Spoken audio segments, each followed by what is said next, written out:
Friendship. Once upon a time, there were two beautiful butterflies. They lived in a very small greenhouse and danced amongst the green plants there.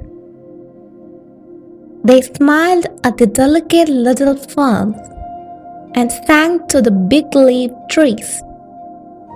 With all the little climbing plants twisting and turning themselves around and around. They loved the little star flowers that peeped from within the leaves. The little butterflies were happy. For a long time, the little butterflies were so busy, growing and dancing, that they did not notice what was on the other side of the glass. Then one day, they happened to be sitting quietly on a leaf when they suddenly saw out of the window a beautiful garden full of flowers of every color. Above it shone the sun and a brilliant sky where birds swooped and sang with joyful cries. The little butterflies nudged each other and gazed with delight at the garden. Their eyes fell at last on a tall rose bush with deep red roses standing tall on long stems, and all about them are planted gracefully white lilies, which swayed gently in the breeze. "How lovely that big red flower is," sighed one butterfly. "I know she would be my friend if only we were able to go out into the garden." "Yes," murmured the second little butterfly very dreamily. "If only we were free to dance amongst the blossoms, I would dance all day, and when the dear sun went to sleep, I would curl up inside one of those beautiful white flowers. I would feel very safe with her to care for me." We have loved it in our little greenhouse. It kept us safe while we were growing up. But now we are bigger and we are ready for adventures in a bigger world, they thought. But then they sighed a little, even trembled as they thought of the old man who cared for the garden. They were very shy little butterflies, and they thought him very fierce. They had heard him shout at the birds, shake his fist, and stamp his feet. "Leave my strawberries alone," he would cry. They didn't know what strawberries were, but they were frightened by his anger. So, whenever he opened the door and came into the glass house, they stayed very quietly under a leaf and watched until he was gone.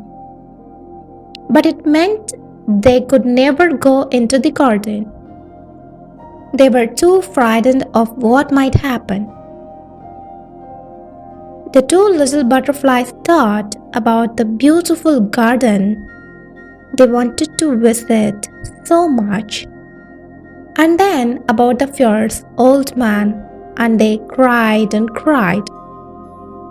Their friend, the little stripped bee, who visited them from the garden, tried to reassure them and told them the old man was not really so fierce, and then they really should be brave. But the little butterflies only cried all the more. They were so busy crying that they did not notice the old man come up to the glass house and open the door. They did not see the old man come up to the place where they were sitting. Suddenly, they heard him ask, ever so gently, "What is the matter, my little butterflies?" They felt very small and frightened. In fact, they were so busy being frightened that they did not see his loving look or hear the gentleness in his voice. However, they looked at each other and thought alike to themselves, as they often did because they were such very good friends, that perhaps they should take the bee's advice and be brave if they ever wanted to go into the beautiful garden. So, one little butterfly took a deep breath, stood up very tall, and answered the old man. "We were born in your glass house, and we have been very happy here. But now that we are bigger, we want to go out into the garden, please." The second little butterfly nodded her head very vigorously. They both still felt rather scared, but they looked the old man in the eye, very politely, of course, and even managed to feel just a little pleased with themselves for saying what they wanted to say. Then, to their surprise, the old man smiled and said, "Of course, you want to go out into the garden?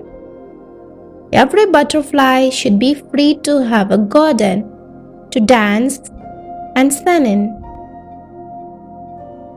with birds and bees and flowers for you to go out in." And so he did. Then he walked slowly back out into the garden and went on hewing the weeds. The little butterflies were so surprised at what had happened that for a while they just stay on their leaf. Then, still just a little unsure, they moved closer to the door and finally fluttered nervously into the garden. There they smelled the sweet scent of the flowers. The young plants and the little bees, busy in the flowers, called out to them, "Good day, good day, welcome to our garden." Very soon they were dancing around the garden, and just between you and me, they were so full of joy that they even did some somersaults around the sweet peas. At first, the little butterflies used to go back into the glass house at night. Eventually, just as the one had foreseen, she made a special friend of the rose, and one night she even snuggled in amongst the velvety petals until she was completely surrounded by redness and softness and went to sleep. The other little butterfly had made a special friend of the lily, and she was cradled in a soft scented bed to go to sleep. And there, amongst the plants in the greenhouse and the flowers in the garden, the two little butterflies lived with much happiness and are still living now, for all I know.